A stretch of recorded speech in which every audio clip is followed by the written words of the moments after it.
മുൻകാലങ്ങളിൽ കോൺഗ്രസ് നെഹ്റു കുടുംബത്തെ വിമർശിക്കുകയോ അതോടൊപ്പം തന്നെ പ്രതിപക്ഷ പാർട്ടികളെ കോൺഗ്രസിനെതിരായി നിൽക്കുന്ന പാർട്ടിയിലെ നേതാക്കളെ പിന്തുണയ്ക്കുകയോ ചെയ്യുകയാണെങ്കിൽ ആ നേതാവ് പടിക്ക് പുറത്താണ്. പക്ഷേ ശശി തരൂർ തുടർച്ചയായി പരിപാടികൾ ചെയ്യുകയാണ്. എന്നിട്ടും എന്തുകൊണ്ട് നടപടിയെടുക്കാൻ കോൺഗ്രസിന് കഴിയുന്നില്ല?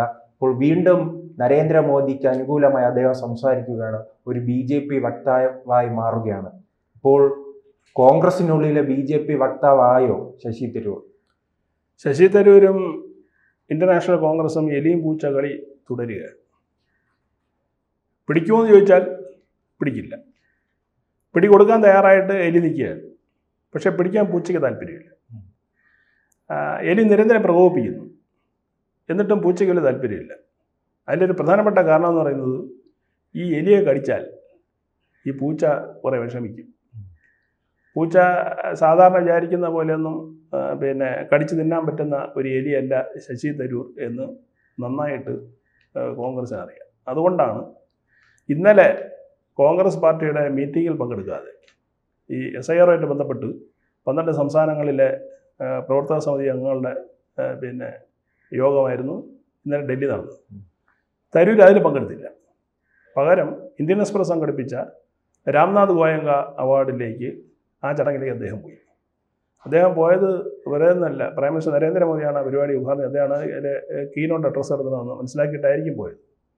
അവിടെ അദ്ദേഹം പങ്കെടുത്തതിന് ശേഷം ഇന്നലെ ട്വിറ്ററിൽ സാമാന്യം ദീർഘമായ ഒരു കുറിപ്പ് ഇട്ടു. ആ കുറിപ്പ് ഇനി വരും ദിവസങ്ങളിൽ കോൺഗ്രസിൻ്റെ നിലവിലുള്ള ഈ രാജകുമാരിയൊക്കെ ചൊടിപ്പിച്ചേക്കും. അതുപോലെ തന്നെ കുറേ അടിമകളെയും ചൊടിപ്പിക്കും എന്നുള്ള കാര്യം തർക്കമൊന്നുമില്ല. അത്തരത്തിലാണ് അദ്ദേഹം ഈ കുറിപ്പിൽ വിവരങ്ങൾ പങ്കുവച്ചിരിക്കുന്നത്. പൊതുവെ പത്രങ്ങൾ 2 ആഴ്ച മുമ്പ് നെഹ്റു കുടുംബത്തിന്റെ കുടുംബാധിപത്യത്തിനെ വിമർശിച്ച് ഒന്ന് റെസ്റ്റ് ചെയ്യുമ്പോഴാണ് വീണ്ടും മോദിയെ. തീർച്ചയായിട്ടും അത് തരൂര് വിടാൻ ഭാവമില്ല എന്ന് തന്നെയാണ് ഞാൻ മനസ്സിലാക്കുന്നത്. കാരണം ഏത് രീതിയിലെങ്കിലും ഈ പറഞ്ഞതുപോലെ പ്രകോപിപ്പിച്ച് ഈ സാധനം ഇവരെന്നെ പുറത്താക്കട്ടെ എന്നുള്ളൊരു സമീപനമാണ് തരൂർ സ്വീകരിക്കുന്നതെന്നാണ് നമുക്ക് മനസ്സിലാക്കേണ്ടത്. ഇപ്പോൾ കഴിഞ്ഞ ദിവസം സമാജ്വാദി, പക്ഷേ നാം ഇങ്ങനെയല്ല പറയുമ്പോൾ 2 ദിവസം മുമ്പ് ഇവിടെ തിരുവനന്തപുരത്ത് അദ്ദേഹം പ്രചരണത്തിന് ഇറങ്ങിയിരുന്നു കോൺഗ്രസിനായി. അതാണ് തരൂരിൻ്റെ ഗെയിം പ്ലാൻ എന്ന് പറയുന്നത്. അതായത് പ്രാദേശിക തലത്തിൽ കേരളത്തിൽ അദ്ദേഹം കോൺഗ്രസിനോടൊപ്പം ചേർന്ന് ഈ പ്രചാരണത്തിലേക്ക് കോർപ്പറേഷൻ്റെ സംബന്ധിക്കുന്നു. എന്നാൽ ഓൾ ഇന്ത്യ ലെവലിൽ അദ്ദേഹത്തിൻ്റെ അതിർത്തി ഈ രൂപത്തിലാണ് പ്രകടിപ്പിക്കുന്നത്. നമുക്ക് നേരത്തെ തന്നെ അറിയാം, ശശിധരൻ്റെ അതിർത്തി രാഹുൽ ഗാന്ധിയോടാണ്. അദ്ദേഹത്തിൻ്റെ ലീഡർഷിപ്പിനാണ് അദ്ദേഹത്തിൻ്റെ അതിർത്തി. കാര്യം ഈ കാണിക്കുന്ന കോപ്രായങ്ങളൊന്നും അദ്ദേഹത്തിന് തീരെ അങ്ങോട്ട് സൂചിക്കുന്നില്ല. പലതവണ ഈ ഇലക്ഷനിൽ എങ്ങനെയൊക്കെ ഇടപെടണം എന്ന് ഇദ്ദേഹം നിർദ്ദേശം എടുക്കാൻ ശ്രമിച്ചിട്ടും രാഹുൽ ഗാന്ധി ഉൾക്കൊണ്ടില്ല. അത് അദ്ദേഹത്തിൻ്റെ ചില ഉപജാപ സംഘങ്ങളിൽ അദ്ദേഹം പെട്ടുകിടക്കുന്നുണ്ടൊരു പ്രശ്നമാണ് ഇതിലുണ്ടാകുന്നത്.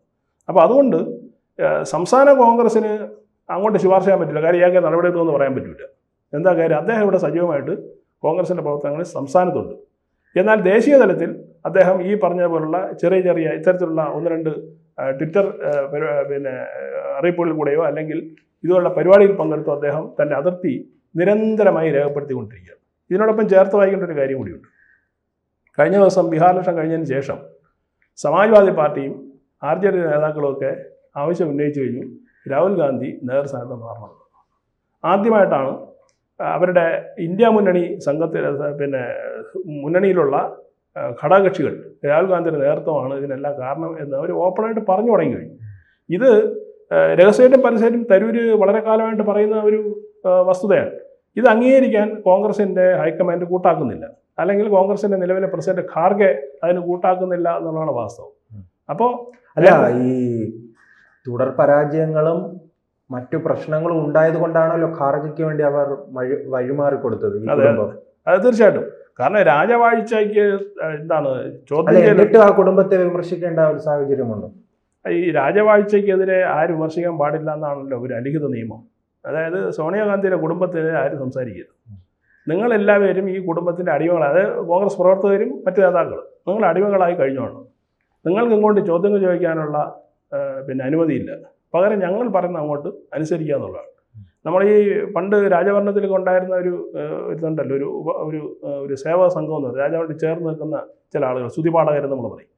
ആ സ്തുതിപാഠകരുടെ ഏറ്റവും പുതിയ പതിപ്പാണ് ഉപജാപ സംഘമായിട്ട് ഈ സോണിയ കുടുംബത്തിൽ പ്രവർത്തിക്കുന്നത്.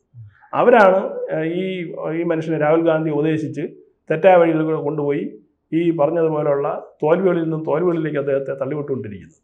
ഇത് പിന്നെ ശശി തരൂരിനെ പോലുള്ള കോൺഗ്രസ് നേതാക്കൾക്ക് ദഹിക്കുന്നില്ല. അതാണ് ഒരു മെയിൻ പ്രശ്നം എന്ന് പറയുന്നത്. അതുകൊണ്ടാണ് അദ്ദേഹം പറഞ്ഞത് മോദി പറഞ്ഞതെല്ലാം ശരിയാണ്. മോദി എന്താ പറഞ്ഞത് ഇന്നലെ പിന്നെ ഗോയങ്ക മീറ്റിൽ അദ്ദേഹം പറഞ്ഞത്, എന്നെ എല്ലാവരും കളിയാക്കുന്നു, പ്രത്യേകിച്ചും കോൺഗ്രസിനെ കളിയാക്കുന്നു, ഞാൻ എപ്പോഴും ഇലക്ഷൻ മോഡിലാണ് എന്നാണ് പറഞ്ഞ് കളിയാക്കുന്നു എന്നാണ് പിന്നെ മോദി തന്നെ പറഞ്ഞത്. പക്ഷെ അദ്ദേഹം പറഞ്ഞ ഞാൻ എപ്പോഴും ഇമോഷണൽ മോഡിലാണെന്നാണ് പറഞ്ഞത്. ഇമോഷണൽ മോഡ് ഞാൻ രാജ്യത്തിൻ്റെ വികസനത്തിന് വേണ്ടിയിട്ട്, അല്ല എങ്കിൽ പിന്നെ problems of the people, redress the problems of the people എന്നാണ് അദ്ദേഹം പറഞ്ഞത്. ജനങ്ങളുടെ പ്രശ്നങ്ങൾ പരിഹരിക്കാനുള്ള ഒരു ഇമോഷണൽ മോഡിലാണ് ഞാൻ എപ്പോഴും. ഞാൻ ഒരിക്കലും ഇലക്ഷൻ മോഡിലേ അല്ല. അതിനാണ് പ്രകീർത്തിച്ചിരിക്കുന്നത് ശശി തരൂർ. വളരെ ശ്രദ്ധിക്കുന്നത്. അപ്പോൾ ഈ മറ്റ് കോൺഗ്രസിനും രാഹുൽ ഗാന്ധിക്കും ജനങ്ങളുടെ പ്രശ്നം ഒരു വിഷയമേ അല്ല. അവർക്ക് ഏത് മാത്രമാണ് വിഷയം? ഇലക്ഷൻ മാത്രം വിഷയം. അപ്പോൾ ഇതേ തിരഞ്ഞെടുക്കുന്ന വരികൾ ഇന്നലെ ഏതാണ്ട് ഒരു 50 മിനിറ്റോളം പ്രധാനമന്ത്രി സംസാരിച്ചു. ആ 50 മിനിറ്റിൽ നിന്നും ഇദ്ദേഹം ഡീറ്റെയിൽ വേണ്ടി എടുത്ത ഏരിയാസൊക്കെ വളരെ പ്രസക്തമാണ്. പിന്നെ പ്രധാനമന്ത്രി നരേന്ദ്രമോദി ഒരിക്കലും ഇലക്ഷൻ മോഡലിൽ, അദ്ദേഹം എപ്പോഴും ഈ ഇമോഷണൽ മോഡലാണ് എന്ന് പറയുമ്പോൾ അതിനെ തരൂർ പൊക്കി കാണിക്കുമ്പോൾ കോൺഗ്രസ് ചെയ്യുന്നതെന്ന് പറയുന്നത് എപ്പോഴും എന്താണ്, ഇലക്ഷൻ മോഡൽ മാത്രമാണ്. അവർക്ക് ഇമോഷണൽ മോഡൽ ഒരു പ്രശ്നമേ ഇല്ല എന്നുള്ളതാണ് ചൂണ്ടിക്കാണിക്കുന്നത്. അതുപോലെ രണ്ടാമത് അദ്ദേഹം ചൂണ്ടിക്കാണിച്ച മറ്റൊരു വിഷയമുണ്ട്. ഈ നമ്മുടെ രാജ്യത്തെ കൊളോണിയൽ മൈൻഡ് സെറ്റ് കുറേ കാലമായിട്ട് നരേന്ദ്രമോദി ഇടയ്ക്കിടയ്ക്ക് സൂചിപ്പിക്കുന്ന ഒരു സാധനമാണ്, നമുക്ക് ഇനിയെങ്കിലും നമ്മുടെ കൊളോണിയൽ മാനസികാവസ്ഥയിൽ നമ്മൾ മാറേണ്ടിയിരിക്കുന്നു എന്നുള്ളതാണ്. 200 വർഷത്തെ പഴക്കമുള്ള മക്കോളയുടെ ഒരു രീതിയുണ്ട്. ആ രീതിയിൽ നിന്ന് നമുക്ക് മോചനം നേടണം എന്നാണ് പ്രധാനമന്ത്രി ഇന്നലെ പറഞ്ഞത്. അതുതന്നെയാണ് ആ ഭാഗം അദ്ദേഹം തൻ്റെ പിന്നെ ട്വീറ്റിൽ കോട്ട് ചെയ്തിട്ടുണ്ട്. കാരണം നമുക്ക് ഇതാണ്, ഇനി അടിമ മനോഭാവമല്ല വേണ്ടത്. ആ അടിമ മനോഭാവത്തിൻ്റെ അവശേഷിപ്പാണ് ഇപ്പം കോൺഗ്രസ്സുകാരോട് കാണിക്കുന്നത്, ഈ സോണിയ കുടുംബത്തോട് കാണിക്കുന്നത്. മക്കാളയോട് പൊതുവേ പണ്ട് ഇന്ത്യക്കാർക്കുണ്ടായിരുന്ന ഒരു കൊളോണിയൽ മൈൻഡ് സെറ്റ് ഉണ്ട്. ആ കൊളോണിയൽ മൈൻഡ് സെറ്റ് ഇപ്പോൾ ആരിൽ മാത്രമേ അവശേഷിക്കുന്നുള്ളൂ? കോൺഗ്രസ്സുകാരിൽ മാത്രം. അതുകൊണ്ടാണ് ആ പാർട്ടി ഇദ്ദേഹം തിരഞ്ഞെടുത്ത് പറയാനുള്ള കാരണം. അപ്പോൾ ഇദ്ദേഹത്തിൻ്റെ ട്വീറ്റിൽ അദ്ദേഹം സൂചിപ്പിച്ച കാര്യങ്ങളെല്ലാം ഇൻഡയറക്റ്റ് ആയിട്ട് കോൺഗ്രസിന് കൊടുക്കുന്ന നല്ല അടിയാണ്, ചുട്ട അടിയാണ്. ഇത് തിരിച്ചറിയുന്ന ശേഷി രാഹുൽ ഗാന്ധിക്കുണ്ടോ എന്നുള്ളതാണ് വാസ്തവം. ഇനി ഇതൊക്കെ ആളുകൾ വായിച്ച് മനസ്സിലാക്കി വരുമ്പോഴത്തേക്ക് ചിലപ്പോൾ സമയമെടുത്തേക്കുമെന്നാണ് തോന്നുന്നത്. കൂടുതൽ വാർത്തകളും വിശേഷങ്ങളും നിങ്ങളിലേക്ക് എത്താൻ ABC മലയാളം സബ്സ്ക്രൈബ് ചെയ്യുക, ബെൽ ബട്ടണും അമർത്തുക. കൂടുതൽ വാർത്തകളും വിശേഷങ്ങളും നിങ്ങളിലേക്ക് എത്താൻ ABC മലയാളം സബ്സ്ക്രൈബ് ചെയ്യുക, ബെൽ ബട്ടണും അമർത്തുക.